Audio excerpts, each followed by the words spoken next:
My name is Marty Hilton, and I'm president of Architecture Sarasota. A critical part of our mission is to support good design that addresses critical issues impacting the Sarasota region and beyond. These issues include affordable housing, coastal resilience, and sustainable urban development that embodies the aspirations of the community while retaining its character and sense of place. Architecture Sarasota is pleased to launch Downtown Sarasota, Hindsight, Insight, and Foresight, a 4-part speaker series conceived to spark a community-wide dialogue about the future of downtown Sarasota.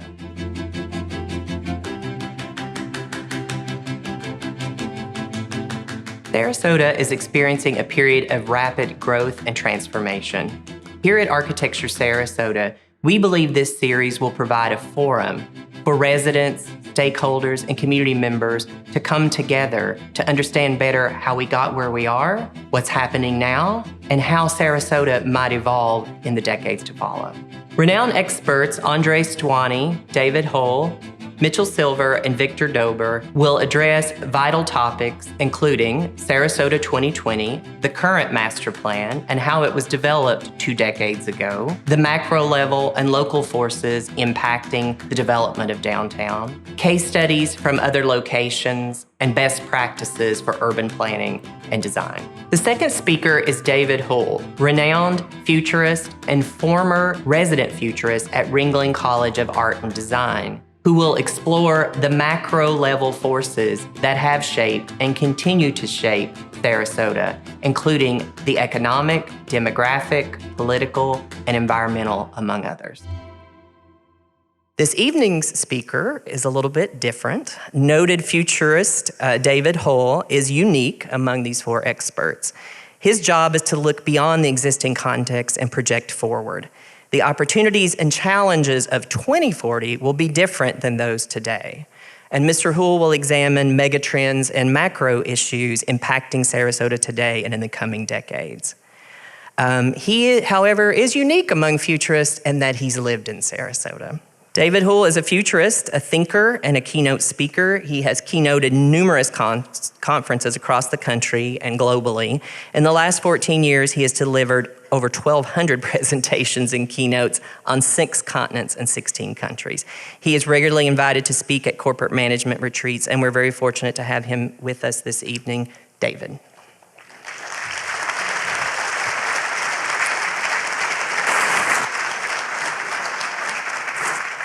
Okay, so I've had the fortune of seeing a lot of friends here, and I'm going to break this down into 3 parts. Part 1, I'm going to talk to you about global dynamics that you need to know of because other people are doing things that Sarasota should be doing, could be doing, might be doing. And then there's other global dynamics and trends that I think are very specific to Sarasota that I want to highlight for 2 points. 1, to help formulate a new Sarasota plan, if you will, for 2045 or 2050 or whatever the room wants to do. And the second is to let you know that you're not unique in the slightest from most of the major trends. So the first thing I need to, so I'm going to do that, then I'm going to do a PowerPoint, and then we're going to do, hopefully, a half hour of Q&A.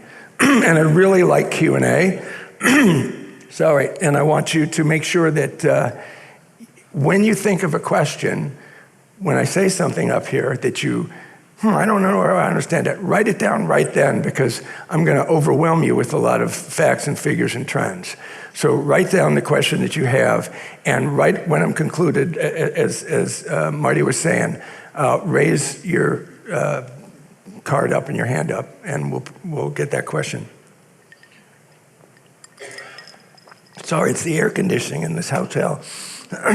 So I am a 3rd generation Sarasotan.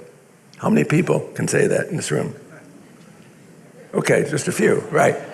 I mean, the conversation in this room and wherever you go in Sarasota is, what year did you move down here, right? Or when did you buy, right? To find out the real estate profile.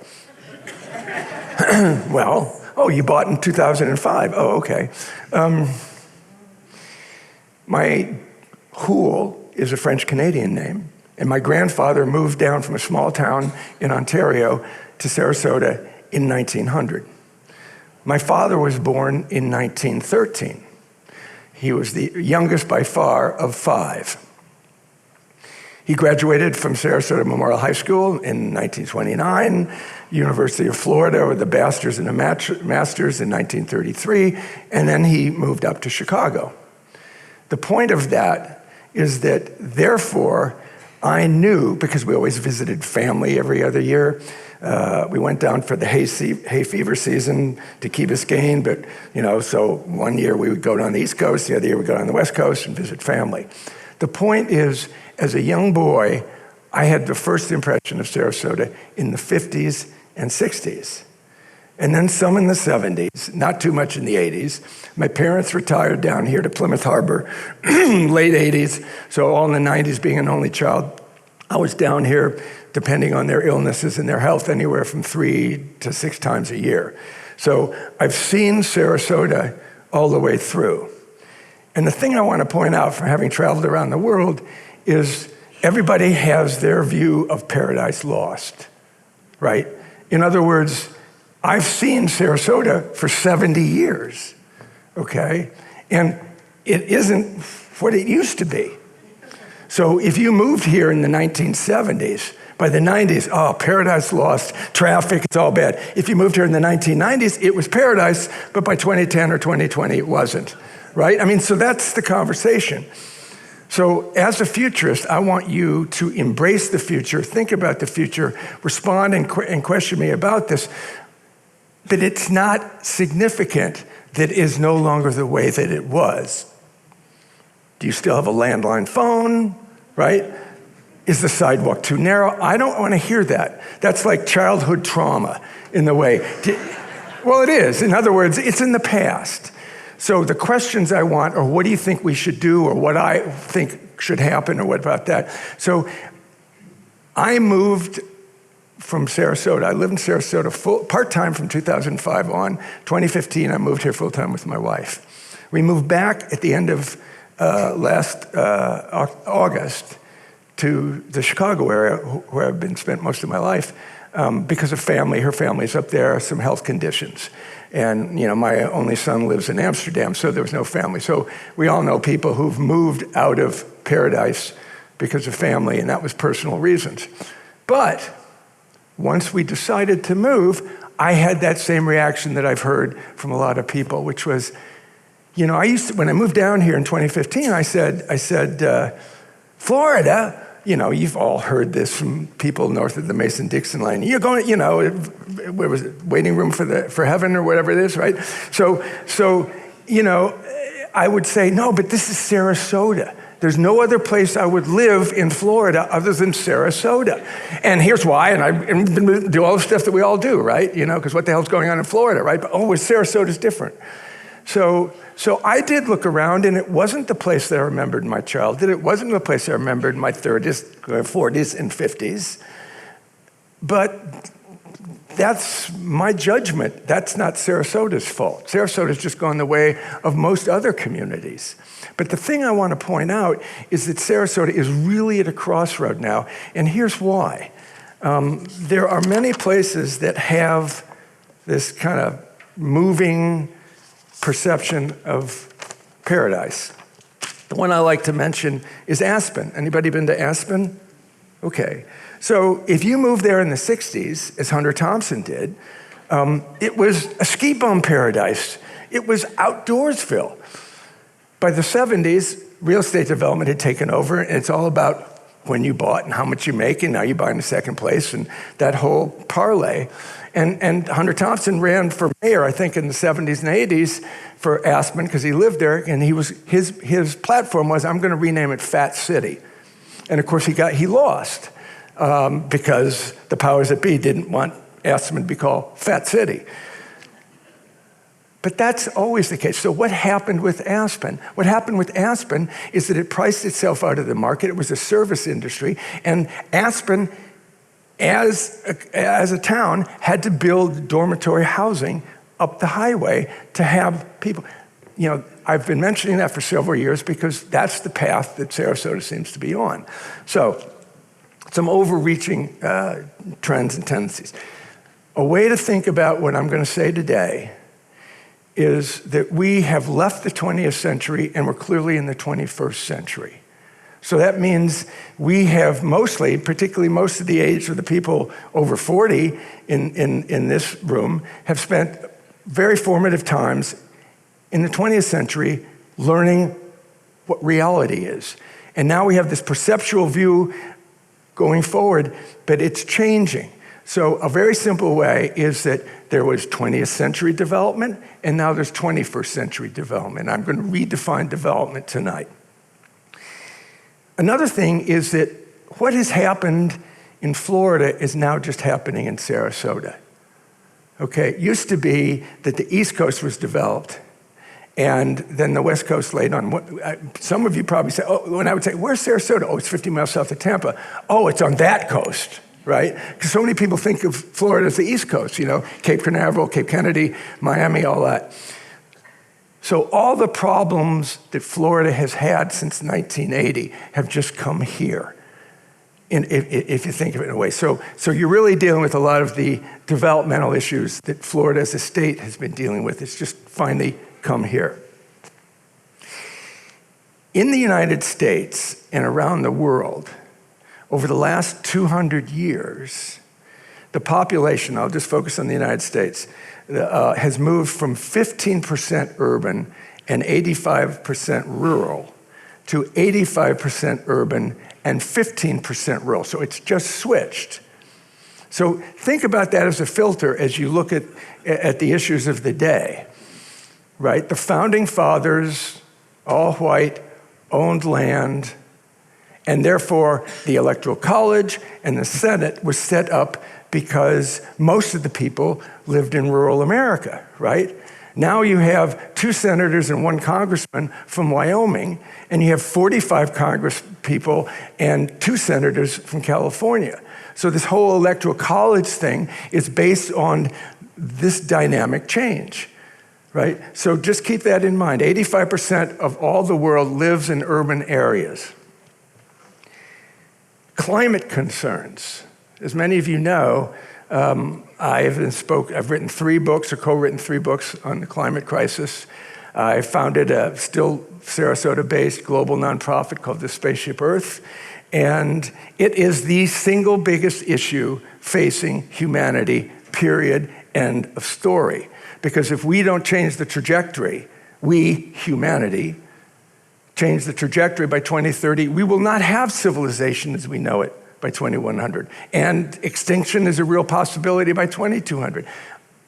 I can stay all day and persuade you on that. So accept it, and accept the fact that every other city, every other small town, every other urban area is dealing with this and knows that it has to deal with this. So head in the sand in Sarasota relative to climate change means sooner or later you're going to drown, okay? It is also, so it is the Earth century. It's not Earth Day, it's Earth Month or Earth Year. It's the Earth century. Think of the climate issue very simply in financial terms. We've had 2 centuries where we've degraded the planet, and that's a loan we have to pay off by the end of this century. Okay, so it is an inevitability that it takes center stage. So it's the Earth century. It is also the age of intelligence, as we all keep reading and hearing about in the worst ways, I think. So this is the century where we're creating superior intelligence. So those are the 2 strongest influences in the world today. I'm going to define development today from what it has been, the 20th century view of development, which is a developer aggregates a property, does all the right things, learns the zoning, submits a proposal, amount of retail, amount of affordable housing, amount of green space, and gets his or her project approved. That has to change. In my looking at the urban world, cities, towns are coming together and creating a holistic, contextual sense of community, right? So in other words, we have to move from 20th century development where this developer has this idea, this developer has this idea, it becomes kind of hodgepodge and people go, what happened? To a vision that starts with planning and works back into people who want to do the work. So we have 21st century development. Development, as you've known it, is a loaded word, and forget about it if you want to face successfully the future of downtown Sarasota. Transportation. The two ascending dynamics over the next 20 years in the United States will be a necessary increase on public transportation and a date that I have said is roughly around 2040 that will be the peak auto year. Peak auto, as I'm defining it, is the last year where the number of cars globally on the road in the world increased. So with EVs versus ICE, internal combustion engine cars, with EVs, there'll be fewer cars, and EVs will lead to autonomous vehicles, driverless cars. And I've said widely, and I've written it a number of times in my newsletter, that the 2030s will be the explosive hockey stick increase of autonomous vehicles. So what does that mean? It means that there will be fewer cars on the road. So one way to think about it is I've been asked lots of times, I've spoken at lots of green conferences about the future of green transportation and light rail and all that stuff. Light rail is not going to happen in this country because of private property ownership, right? I mean, has anybody been to China and been on those 300-kilometer trains, right? I was on it, and I'm kind of going, why can't this happen in America? And this is like 8 years ago, on one of my trips over there, and the guy said, well, the government owns all the land. They decide what to do with it, right? So that's why that's never going to happen. So think of it as the future of individual transport in the United States, certainly by 2050, will be the same infrastructure, the interstate highway system, but with half as many cars, right? If half as many cars were here, we'd have no problem, right? So the point is, transportation is going to entirely change. We know that energy and transportation are going to change over the next 20 years. So what does that mean? It means that 15 to 20% of the United States GDP is transportation and energy. So we know that in the next 15 years, probably 20% of the GDP is going to be switched out. The way you need to look at it is that we're left the 20th century in the 21st century. We left the information age and into the shift age, which I've defined as roughly 2005 to 2030. And the shift age is when all the changes occur. We have a whole new time. I will talk about it. It's the golden age of design and redesign. And finally, two more points. Downtown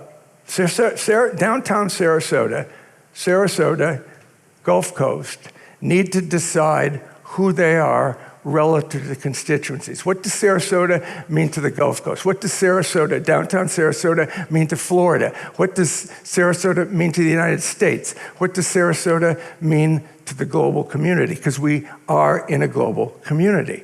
So evermore, there's people here who weren't born here in this room, and a lot of foreigners visit here. Finally, and this is perhaps one of the most important things for people to make the painful decision on tonight and next week and next year, is the wealth inequality situation. Wealth inequality changed. Has anybody read Thomas Piketty? So he is the best thinker on wealth inequality. I've read every single one of his books, and they're worth reading. And basically, he documents beyond any doubt that wealth inequality started in the 80s globally, particularly in the United States and in Europe, and it's taken off. So that wealth inequality is greater now than at any time in human history. But what has happened in the last year? Think of the UAW strike. Think of the screenwriters. Think of the actors. Think of the hospitality workers in Las Vegas. I was doing the research on this. The reason that the unions are having such great success is because they've got the wind at their sails because of the unprecedented wealth inequality that's happened in the last 40 years.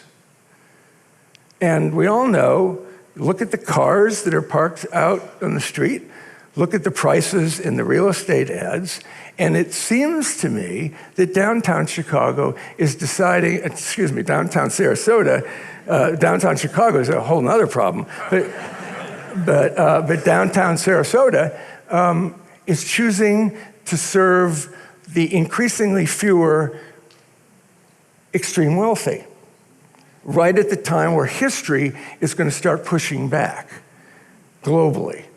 And so there's an issue of class and wealth that is going to have to be decided upon as to what downtown Sarasota wants to be. Now, let me go into the presentation. Again, Sarasota in the 21st century.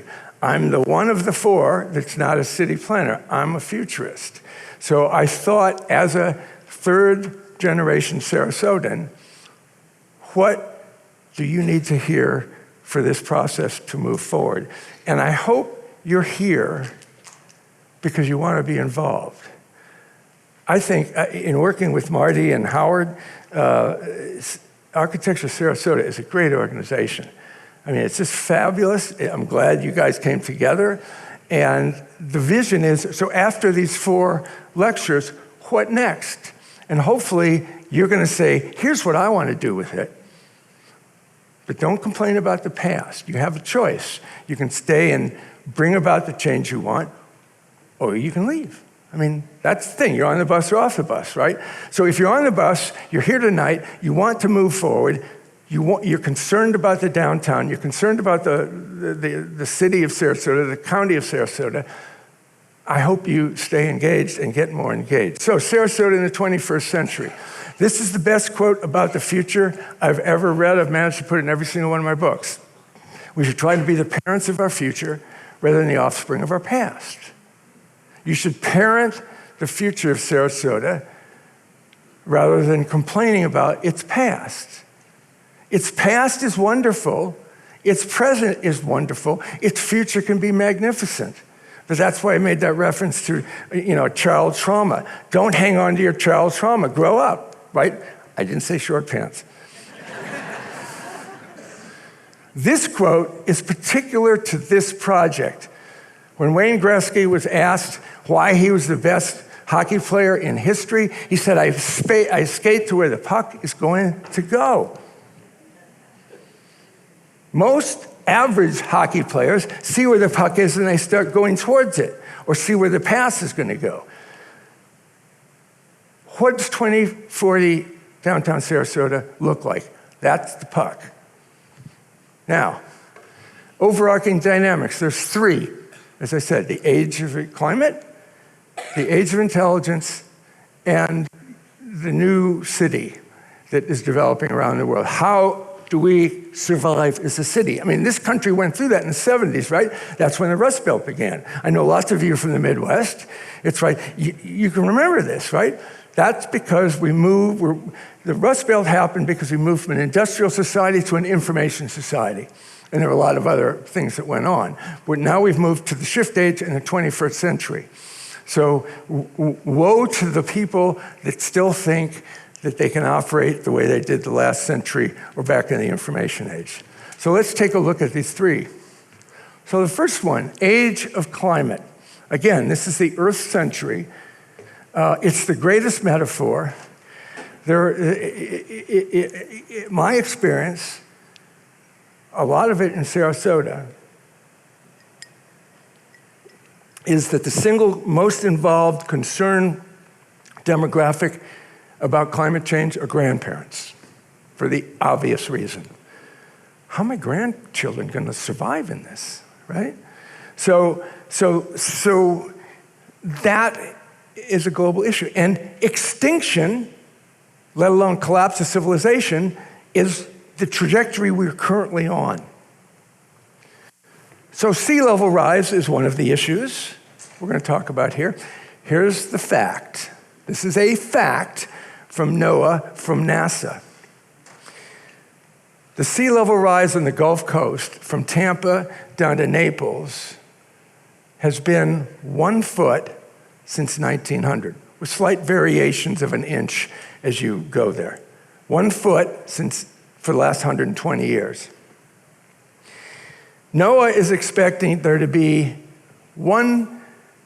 double that by 2050. Double that by 2050. So 2 feet at a minimum by 2050. Think about that, okay? I'll show you a video that will kind of alarm you if you're not aware of this. That's why I said if you take the ostrich position in Sarasota, put your head in the sand, you will drown, okay? So sea level rise is one of the things. Heat is another. Last year, we all know, was the warmest year in 120,000 years, and it was the warmest summer in Sarasota, I think, in history. And finally, how do we deal with the energy situation? Okay, so again, I co-founded with Tim. Are you in the room? Okay, with Tim Rummage, who is the head of environmental studies of Ringling College, and he's also the chief science officer of the spaceship Earth. And you'll see him and you'll see me in this. We did this in October of 2016, okay? And so it's sea level rise on Siesta Beach. The #1 beach that year. On an October day in 2016, a group of concerned citizens came to their favorite beach to learn and to see what sea level rise might look like. The purpose of this project was to help people in Sarasota understand where sea level was going to be in the years 2030 and 2040.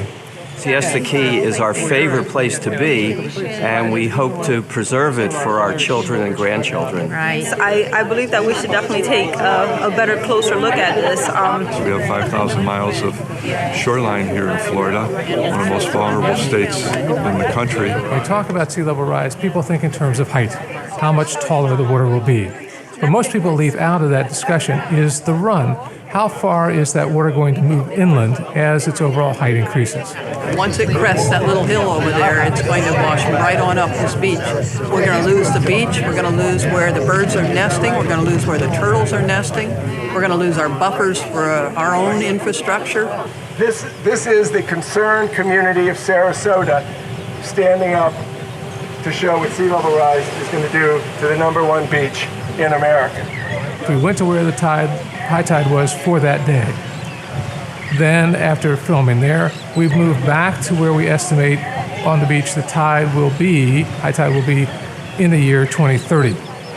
And then in the last frame, we've gone far past the beach to where we think the tide line is likely to be in 2040 that we can express while still staying on public property. So this is the tide line for 2016, and then we backed up to where the tide line is supposed to be in 2030 based on the NOAA 8-inch projections. And then in the last scene, we went to where the tide line was expected to be in 2040. And at this point, you can see with a 2-foot high rise that the beach and the parking lot are underwater. Actually, I live a few blocks that way, so the water is going to be getting closer and closer and closer. Well, it may not impact me personally at that point. It's my kids and their kids. And I mean, it was interesting to us to see this come and because it's local, so you see the impact locally, which is really interesting. But then obviously you start to think about, well, if it's happening here, it's happening everywhere. This event is an art project. This isn't telling people what they should do or what they must think. It's an invitation to the conversation.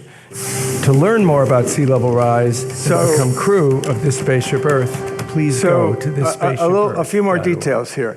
I assume most of you have been on the East Coast of Florida.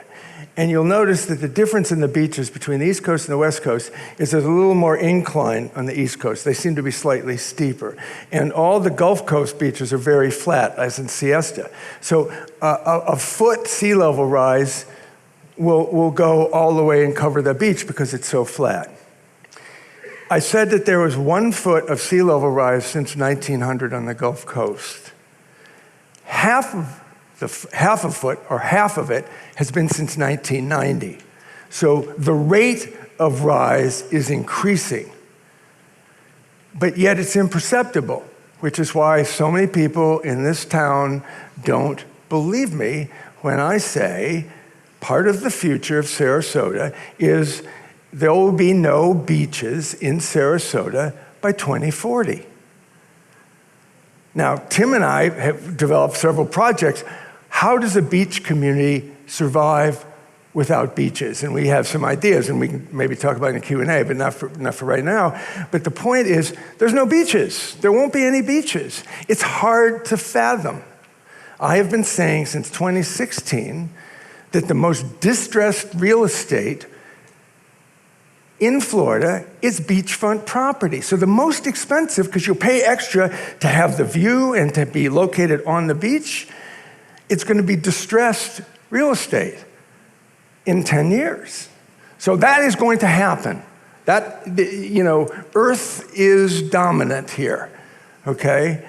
And so therefore, what do you do? Well, we'll figure that out. But the point I'm making is that it is inevitable. It's not perceptible, but it is increasing. So, now, heat. Again, last year was the hottest year in 120,000 years. So extreme heat will bake American cities between now and 2050.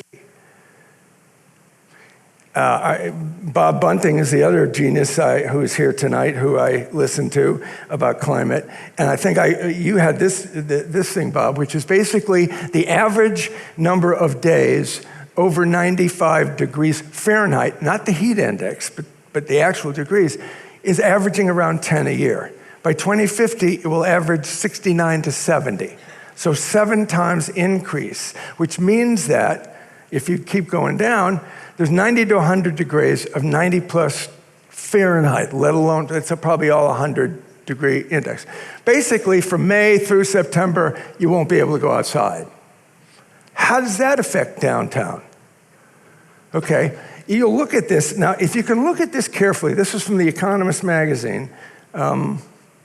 If you look, Florida is towards the hottest, but the Gulf Coast is hotter than the rest of the state because of the nature of the Gulf of Mexico. So in 2050, the hottest parts of the United States will be the Gulf Coast of Florida, South Texas, and the deserts of California and Arizona. How does that affect city planning?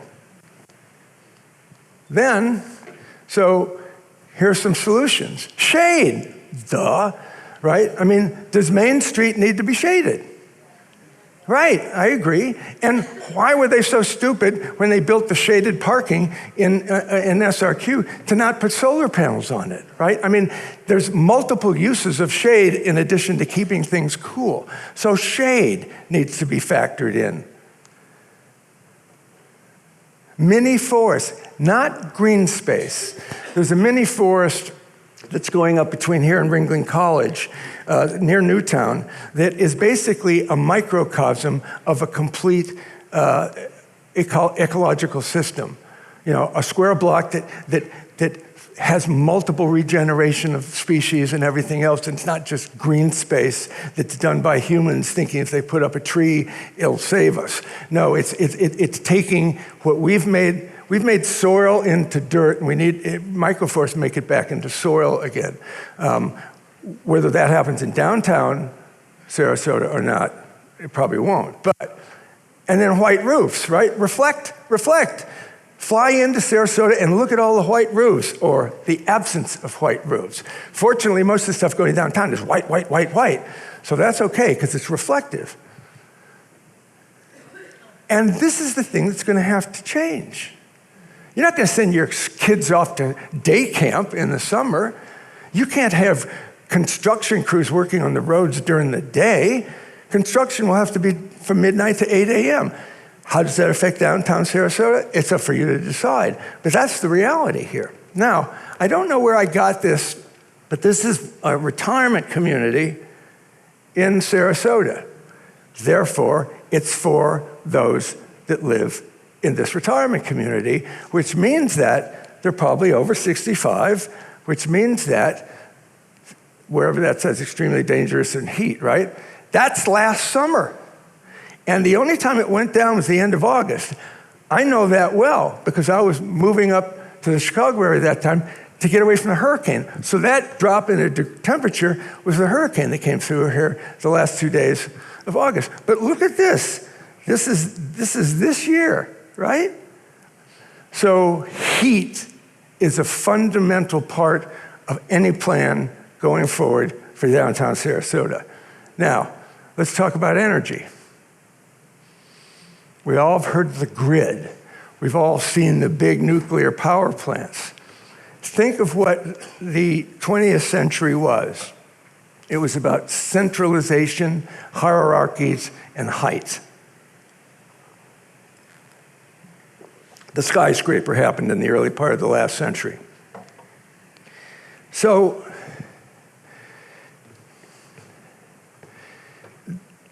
it was centralized. You know, the problem with centralized heat is 50% of the energy, 50% of the energy is lost through the transmission. So centralized means a lot of waste. Instead, the 21st century is all about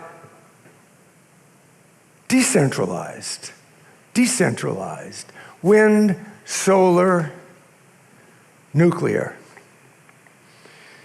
The last place I lived in Sarasota was a housing development in Sarasota Springs, and it had 103 freestanding homes. They all had 2 car parking garages, some of them 3. I'll come back to that in a moment. But 103 homes could be powered by what is being actively developed in dozens of places called the trash can reactor. I don't like that name, and I've said to the head of a couple of the research labs that are doing it, come up with a better name, but they say it because that's the size of the nuclear reactor, and it works on no longer radioactive nuclear waste or other things. So that 103 houses in this development could be powered by a small nuclear reactor. Or it could be powered by solar put on the roofs or in the common areas going into battery. More money is going into the battery technology than any single other thing in the world in terms of investment, followed closely by artificial intelligence. So battery technology, there's already been 3 revolutions and iterations in the last 18 months. Right? So think of the concept of that 103 house development that has a massive battery about the size of this stage that replaces the grid. Okay? So how much will it cost to air condition a home in 2050? If you've got 100 to 125 days of a heat index over 100. My wife and I downsized, so it's a smaller place when we moved north to be close to family and for medical reasons. And so we're starting to compare, now that we've had a cold winter, how it's much cheaper to heat north than it is here. I was spending $500 for about a 2,500 square foot house. I was spending $2,500 over 5 months. Yeah, $400 to $500 a month all last summer. That's 5 times what it costs to heat a smaller house in sub-zero weather, right? So why will people move to a place that's much more exorbitantly expensive relative to some other option, right? Remember, the Gulf Coast is one of the 3 hottest places in the United States in 20, 30 years. So This is a quote from a great thinker of the climate crisis. Forget and please let me never hear you use the word sustainability. Has anybody ever heard, everybody in this room knows somebody who uses the word awesome, or a female who says, oh my God, right? Once you say awesome all the time, it loses its awesomeness, right? Something's good, something's great, something's awesome. But if everything's awesome, dude, right? It's like sustainability. As Tim and I firmly believe, the only acceptable use of the word sustainable is in the answer to the question, it's humanity living sustainably on the planet. It doesn't matter if you have a sustainable product. It doesn't matter if you have a LEED certified building, if you surround it with black asphalt, right? So the point is regenerative, because that makes you work, right? Oh, I believe in sustainability. Do you believe in regeneration? Is that act you're taking actually regenerative? Because remember, we have a 2-century debt that we have to pay off this century, and the only way to get it is regenerative. And this Spaceship Earth, Tim and I have been advising companies about, and they're setting up committees internally, and they have been persuaded it's the regeneration committee, not the sustainability. Sustainability is a meaningless word, okay? Just like please, coming from an extreme environmentalist, never use the phrase save the planet. Okay? I mean, this is an aside from this speech, but save the planet. I mean, hi, sign a petition, help me save the planet? Or you stay in a hotel. This one, fortunately, doesn't do it. You walk into the bathroom. Please help us save the planet by not doing your laundry. I mean, come on. That's how the planet's going to be fine. The planet's been around for 3 billion years. It's supposed to be around for 3 or 4 more billion years till the sun explodes. We'll be gone. The planet's fine. So part of the depression that people are having about the climate is, how do you save a planet? We've never had to do that. We don't have to. We have to save ourselves from ourselves. We created the problem, so we can create the solution, right? So is the 2040, 2050 downtown Sarasota plan regenerative? Don't use the words that's meaningless. Okay, that's me. Real quickly there. So now, the other big thing of this century and for the next 20 years is the age of intelligence, okay? Think of it this way. The wheel and fire affected how humans live on the planet more than any other two things.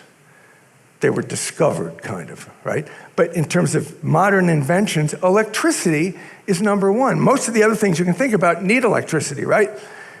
Electricity shaped how humans live on the planet more than anything else in the world, right? The air-conditioned sunbelt, flat-screen TVs, microwave ovens. But at the time it was discovered, the overwhelming concept was, my God, we're bringing light into dark. We're extending the day, right?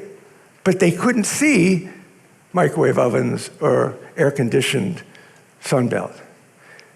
Raise your hand if you've done anything involved with ChatGPT or any, okay, a few hands. That is surprising. I've spoken to groups where 80% of the people raise their hands. Those of you, the few of you that raised your hands about ChatGPT, how transformative was it, right? Hugely. Think of that as the flickering light bulb of electricity, where all they could see was bringing lightness to dark. They couldn't see the microwave ovens. So the transformative effect that we've had by going on ChatGPT is the toe in the ocean to what the age of intelligence is going to be. We are creating our next evolutionary step in the next 30 to 40 years. So, free Wi-Fi. I'm on a soapbox about that. Downtown Sarasota should give free Wi-Fi to anybody who's in it. Wouldn't that be a really great promotion to put out there? Sarasota announces that the downtown is completely Free wireless, right? Why did the one-room school come about in the 1800s in America? Because the founding fathers and the politicians of the day, in 1800, 20% of the population was literate. 80% couldn't read, okay? So the one-room school was to create an educated populace that could vote for the government candidates. How many people don't get any information from your phone? You get all your information on your phone now, right? What's your Wi-Fi? What's the password, right? Make it free. Because if you want anybody younger generation, they're phone-centric and wireless-centric. So provide free Wi-Fi. Smart city, right? Smart city was a really popular concept about 15 years ago globally. IBM was really doing a whole lot with it, where the concept is, imagine a room twice the size of the stage, nothing but screens, and they're monitoring traffic, they're monitoring heat, they're monitoring all kind of patterns that are going on. It's live sociology, right? When I spoke to the staff at City Hall yesterday, the planning staff, it was real clear that, well, we do some of that in traffic, but the state does its own thing, the county does its own thing, and the city does its own thing. So you may not have to deal with that much, but my experience in living in Sarasota Springs was, anytime there's an accident on 75, don't even think about going on Cattleman or Honore, right? So in a smart city means that, there's a crash on 75, traffic north-south, we got to make the north-southbound lights, 90 seconds, and the east-west side, 30 seconds, and do it real time. Now, that may be a small part of the future, but you have to consider that, right? So now, 21st century cities. Here are the 21st century, here are the things that cities are rated by. Number one, we're great. Sarasota Memorial is a fabulous hospital. I love it. I mean, unfortunately, I was there 3 times last year, so that's how I learned it, right? We're great. We got it.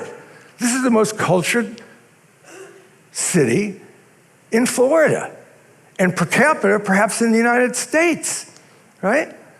However, now it comes. How's the infrastructure relative to climate and intelligence? Are we at the front of the curve, or are we kind of wondering whether we need to pay attention to it? I think it's the latter, okay? Public transportation.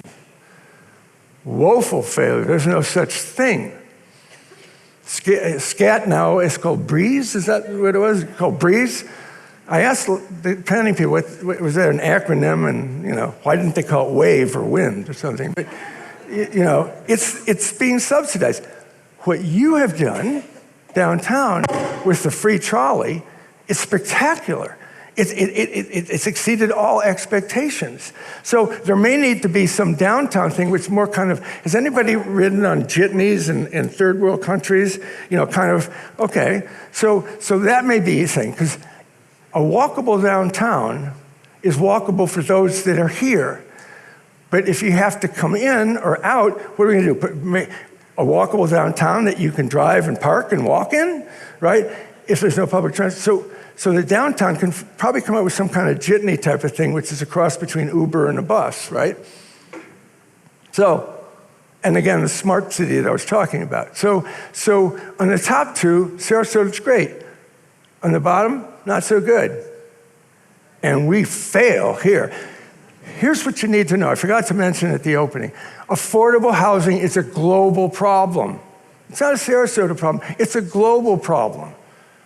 So other cities, other downtowns are wrestling with how to solve it. At the same time, you are going to be wrestling with how to solve it. It's not unique to here. It's a global problem. The same thing with homelessness. I was affronted when Zouani last week answered the question, what do you think about homelessness? And he says, give me a real problem.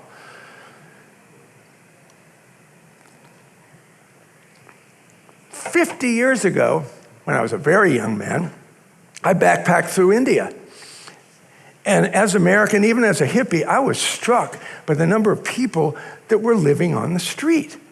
At the time, the population of India was 750 million.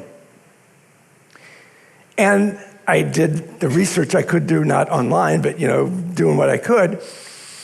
And at that time, it was estimated that 15 to 20% of the inhabitants, of the residents of India, lived on the street.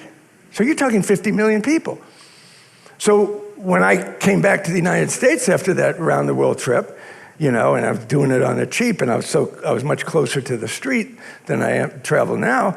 And homelessness came around in Chicago and in New York and San Francisco in the 80s. It was like, no problem. I mean, 1/1000th of 1% of the population in the United States is homeless, rough guess, right? So it is a real problem.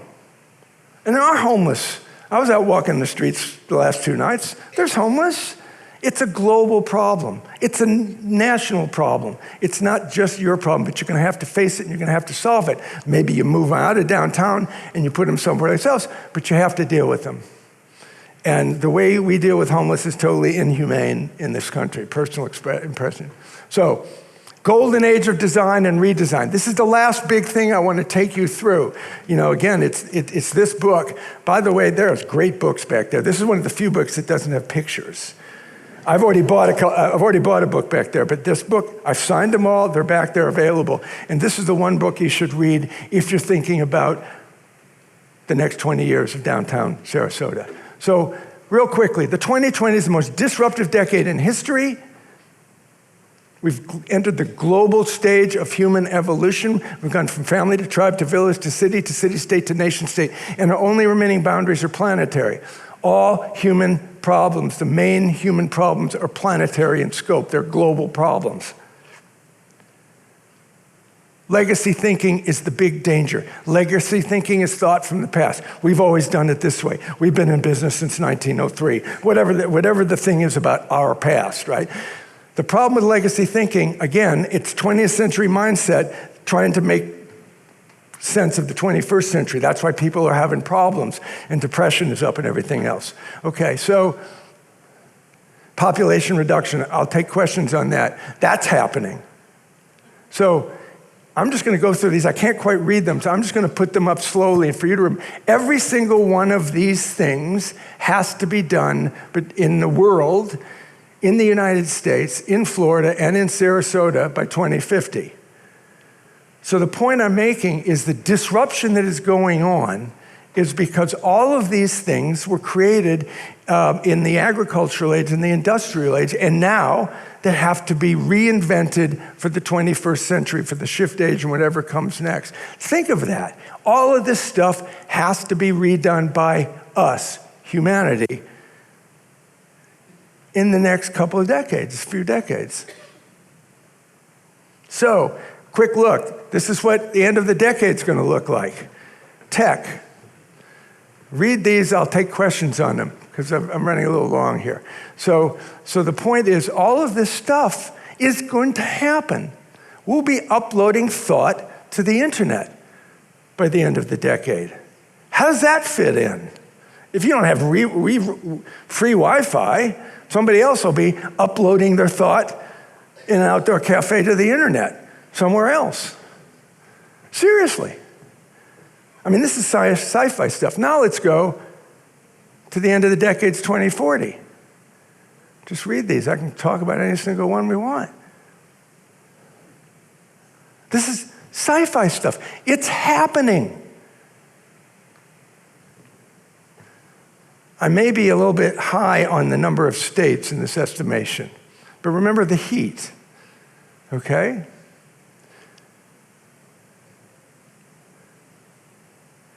And this is a consciousness thing that I usually talk about more than I will here.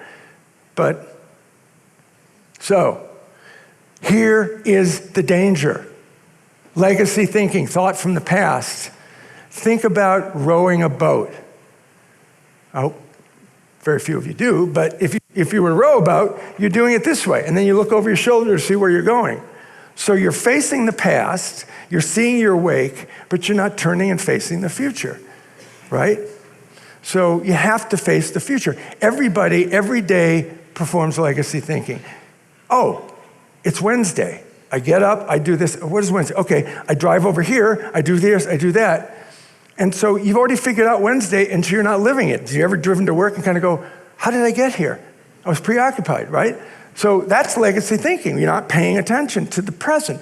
The future starts this instant, right? The future is tomorrow, the future is next year. So, what is the number one stat that happens after a hurricane or an ice storm? Power, right?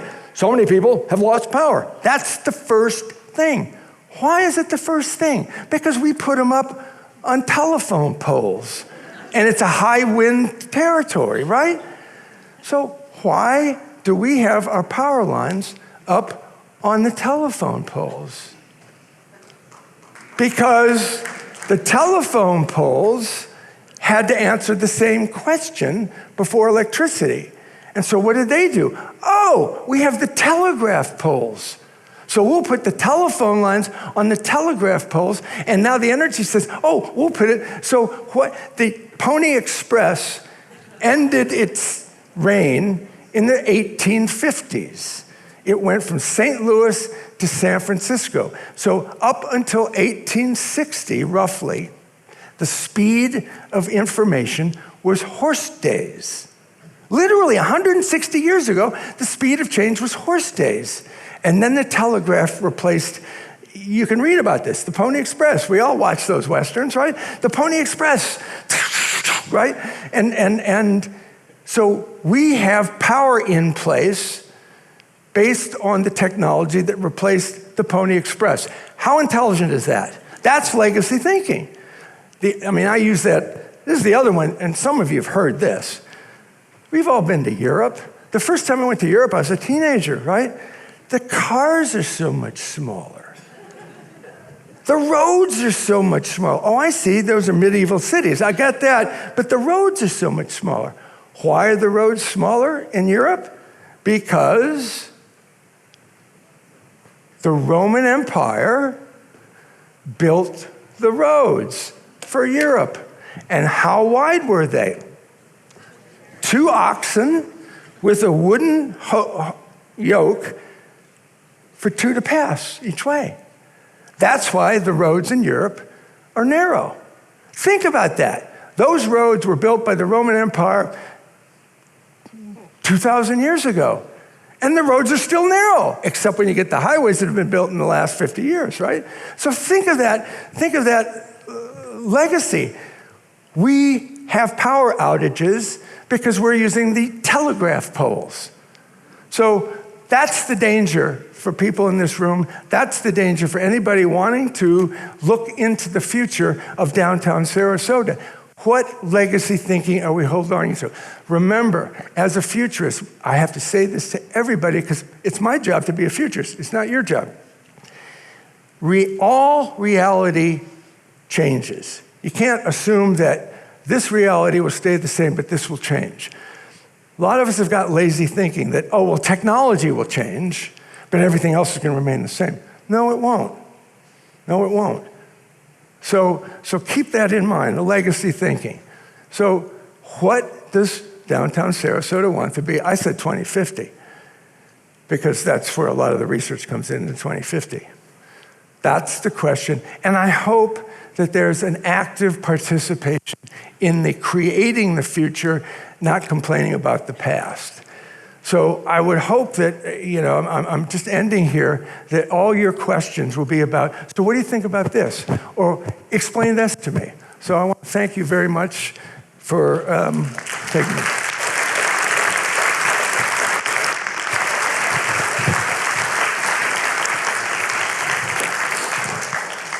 Thank you, David. We're going to collect questions. Raise your hand, and the people are coming around. Yeah, if you've got a question, if you could just raise it up. We have volunteers and staff who will collect them.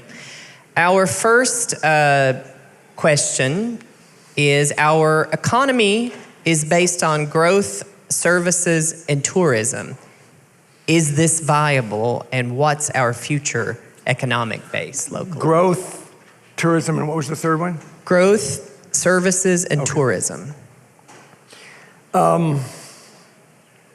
Nobody in this room has experienced what humanity is going to have to do relative to climate, which is to move to a non-growth economy. Okay? Nobody has ever lived in a non-growth economy, and yet GDP is the only way we measure countries, which is output, not happiness, not satisfaction, not quality of living. So I think growth is thought of, will increasingly be thought of, certainly by futurists, certainly by the young demographics, as a bad word. So growth is not a good thing in terms of growth for growth's sake. Services, that's what, 70% of the American economy is services. The problem with services is what I said about Aspen. How many people in this room still, I was doing it as recently as August of last year, walk into a not full restaurant and told there's a 15-minute wait, right? Why? Help wanted, right? I travel all around the country. Help wanted and space available are the most common things you see in the United States, right? So growth is not good. Service is good if you have affordable housing. I've heard, and I don't know, maybe the person's here, that there's some people who own restaurants that are building dormitory housing for their staff, right? You're going to have to do that. So if you want a service economy, and if you are selling high-priced real estate to the ultra-wealthy expect everything to come to them, right? I'll pay for it, but I want it. Well, if you pay for it and you can't get it, you're not going to stay, right? So service goes with affordable housing. Growth is to be questioned, except visionary, planned growth, not the 20th century model of how did this happen to us? Oh, we approved that developer's project, that developer's project, that developer's project, and we didn't have the planning create the vision that then they made the vision, the developers toe the line of the vision. So I think that would answer the questions, right? Next question? Yep. Question of autonomous transportation, and couple components to this. Sure. Question of affordability for autonomous transportation. Will low-income workers use this for their commute? I guess they're commuting a little further out. And the last is a little bit spread out, incoherent location of workplaces.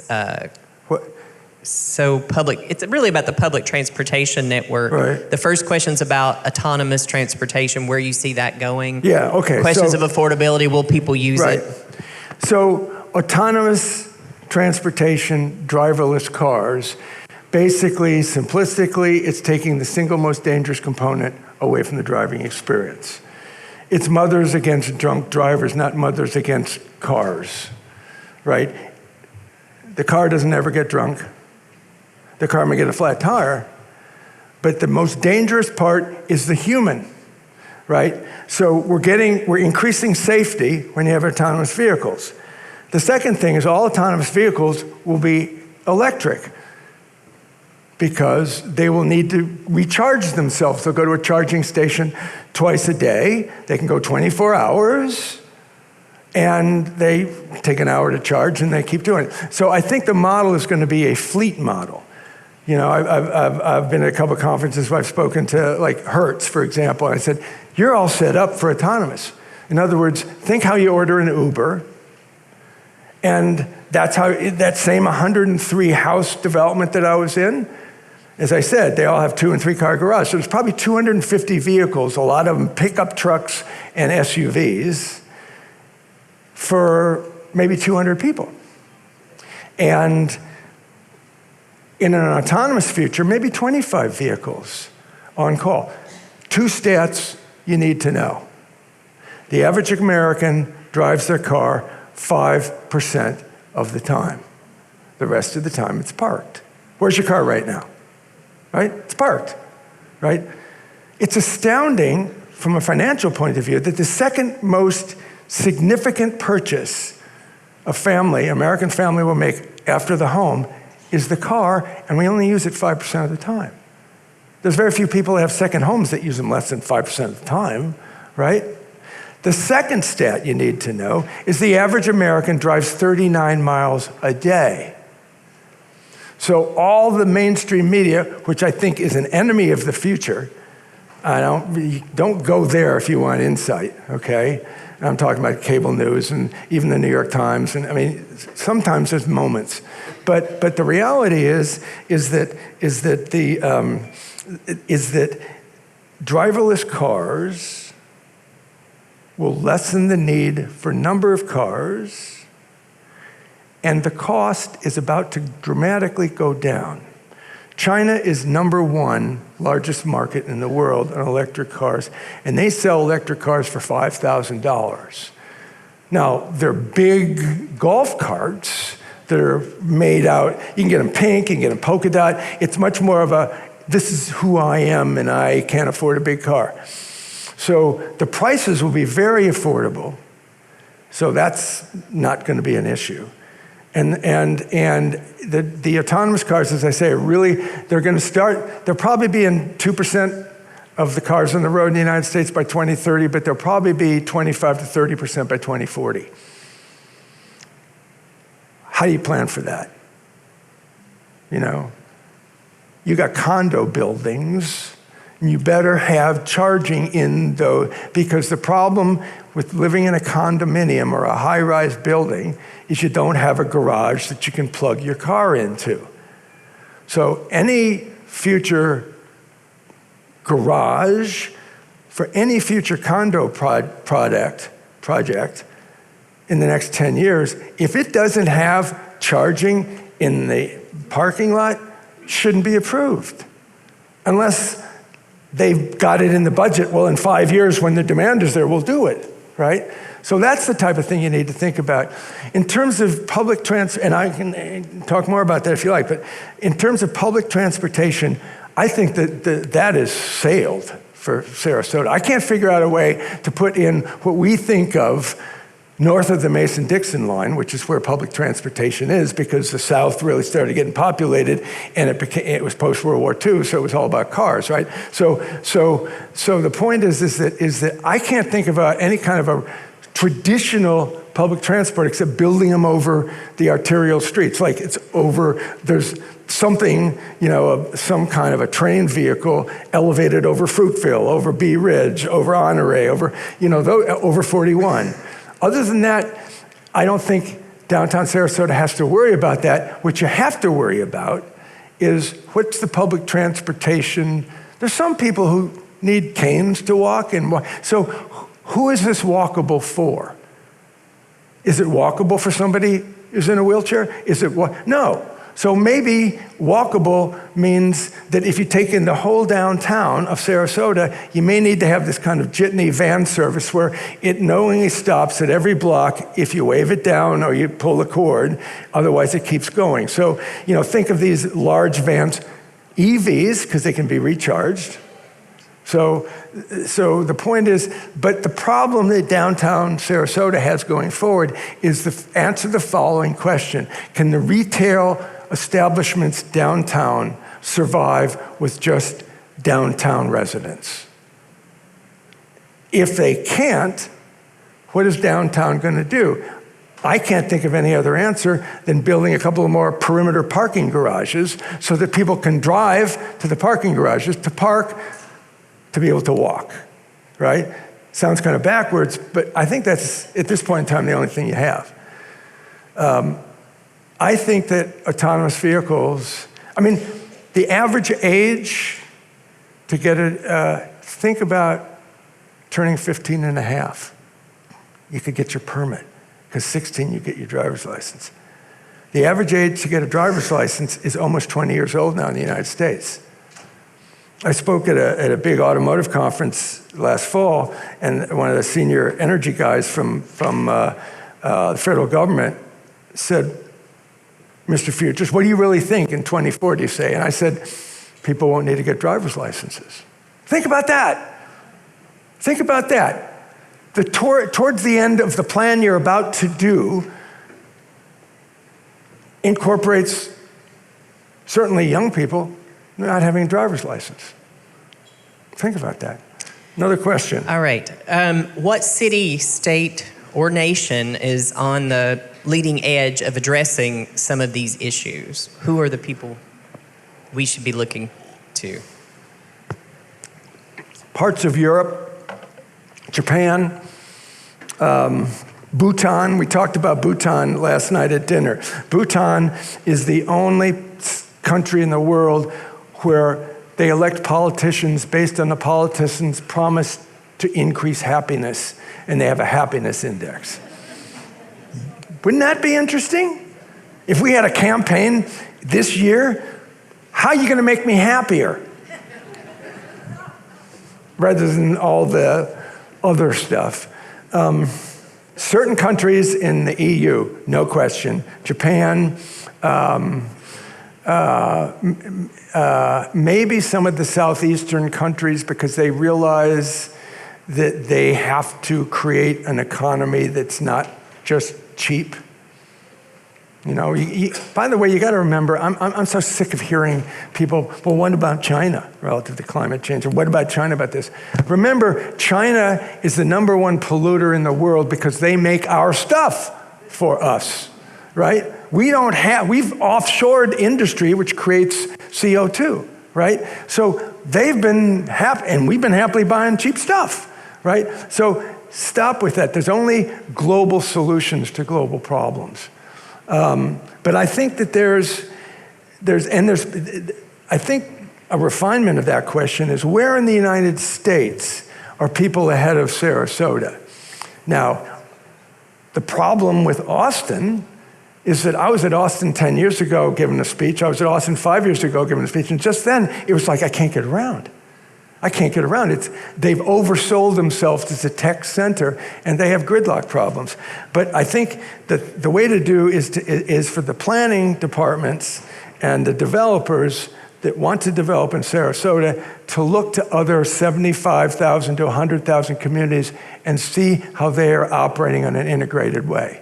For transportation, for communication, for connectivity, for zoning, for walkability, for demographics, and see what they're doing. Next. So you talked about the increase in heat. Yes. And so the impact on downtowns, which have a lot of concrete, urban centers, in particular also our public spaces, our streets. You talked about needing to be indoors and air conditioning. What does our public realm in an urban setting like Sarasota look like in 2040? How do we... You're going to look at everything and understand that there was a response to climate. The heat retention of buildings, the white on the roofs, the intense green part, the free wireless, shade, just the things that you would think to deploy against heat. Shade, air conditioning, but at what cost, right? I don't see, I went up in the roof of this hotel, I didn't see a single solar panel anywhere downtown. Now, maybe there are, and I just couldn't see it from a 360 here, but I don't see any wind, I don't see any solar, I don't see battery. It's premature, but in 5 years, if downtown Sarasota doesn't have batteries a fourth to the size of this volume of this stage, you're not paying attention, right? I mean, because I heard some people go, yeah, right, about the telephone and the electricity, right? So why do you want your power? I mean, I don't see that much. I think some of it's underground here, but of course, then you have to deal with the sea level rise, right? I don't think high tide's going to hit Sarasota until downtown Sarasota until the late part of the century. But high tide will hit where I'm standing probably by the end of the century, if we don't anticipate it and we as humans don't address it. So I think it's up to those that really want to do the work to learn the science. Next question. Okay, 2050, 2060. What's the next stage of human evolution? Okay. What do we look like in 2050? Thank you for that question, whoever asked it. Who asked it? Anybody that I can see? Great question. Think about the history of humanity. It has been a history of us and the technology that we invent, right? We invented the locomotive, we invented the car, we invented the elevator, and it changed our lives. So the history of humanity, say from even just 1800 on, is the rapid integration of technology to shape our lives. People have said to me, oh, so you're a futurist, you talk about the future of technology. I say, no, I talk about how technology affects human behavior, right? So electricity, I already talked about, right? So I've written 3 books on the 2020s, the most disruptive decade in history. And the only graph I had in the first book, and I changed that up by having a lot more graphs and some pictures I realized in my book here, is it took 75 years from its advent to 80% penetration for radio. It took 25 years for the laptop. It took 6 years for Facebook, all to get to 5 million users. It took Netflix 3 years. It took ChatGPT 1 week, right? So as we move into the next level of technology, it's happening faster and faster and faster, and the rapid rate to 80% penetration of the population is happening much more quickly. So when Darwin wrote Origin of the Species, published in 1859, I reread it several years ago, he noted towards the end of that book that he felt that evolution had accelerated in the last 5,000 years, so 5,000 years prior to 1869, right? And of course, what was that? The advent of civilization. So, markets, money, language, culture, politics, roads, whatever. So that accelerated. In the 1990s, evolutionary biologists started to say, look at the documentation in the 125 years since Darwin said that there was an acceleration of 5,000 years before. We've accelerated that much. In other words, the research at the time showed that the brain was 20% larger, that we were 15% taller, some various statistics like that. That we've accelerated through modern medicine, through technology, through life extension stuff. We have done this. I am saying, the answer to that question, that the next evolutionary step is the merger of humanity and technological intelligence, okay? So to give you some reality on that, when I became a futurist in 2008, full-time, there were about 200,000 people in the United States that had implanted chips in their brain. They had implanted chips in their brain because they had Parkinson's. So whenever they were shaking on a device and now on a smartphone, they push a button, it sends electrical impulse to the part of the brain that controls the shaking, and it stops. Now there's about 300,000 people, Parkinson's, who have implanted chips. I have been saying that the 2020s is the final decade of neuroscience, that we will, by the end of this decade, fully explore the brain. I have heard all my life, as many of you heard, we've learned more about the brain in the last 10 years than we knew all before it, right? This is the year, this is the decade, they're finally mapping it. What they're learning since 2020, 2019, around there, is that memory utilizes multiple aspects of the brain. So they were forecasting in 2020 that by 2025, 2026, there will be a memory chip that can be implanted in the brain because we now know how memory works. So think of a technological solution to Alzheimer's, right? Elon Musk, in his Neuralink company, has a device that's about twice the size of a smartphone, external wires for thought, right? So you can put your thought out there, you can capture your memories on a chip. This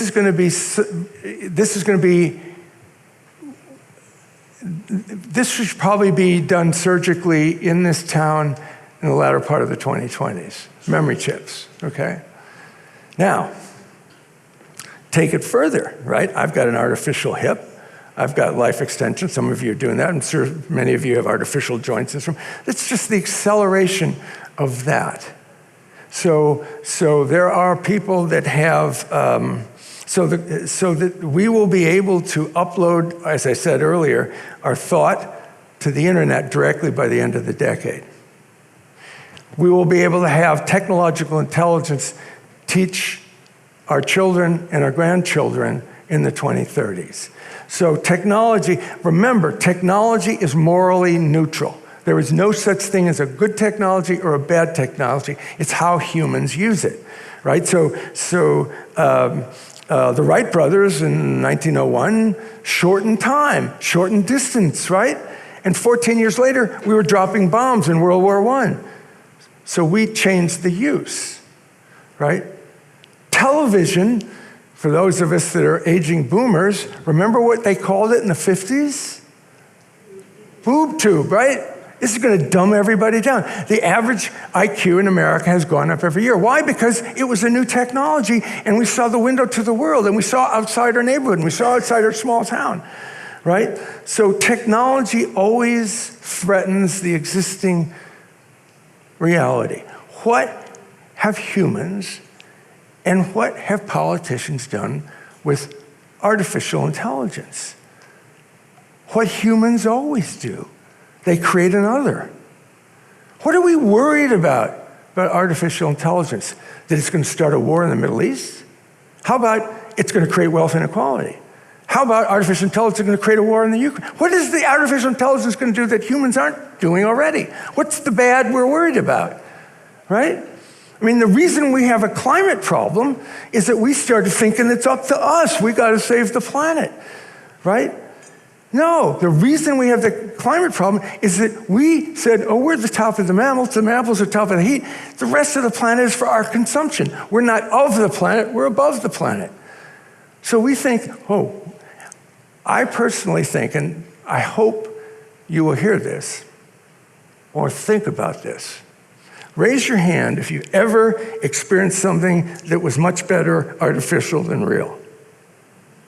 Right. It's got a bad name. It's artificial. Ooh, that's not good. In 2016, you can look this up. Anybody's really interested in this, type in Move 37 and see what you come up with. That was in April of 2016, where for the very first time, after decades of being the next big thing, artificial intelligence became the next big thing. When AlphaGo beat the Go champion, global Go champion. So the point is that it is accelerating, it's happening faster, and I looked up the definition of intelligence in 5 dictionaries. Now, one of them had the word human in it. Dolphins are intelligent, whales are intelligent, people in this room have said their pet is intelligent. The universe is intelligent, right? So why do we call it artificial? Think of it as technological intelligence. So the next evolutionary step is the merger of humanity to technology. All right, round of applause.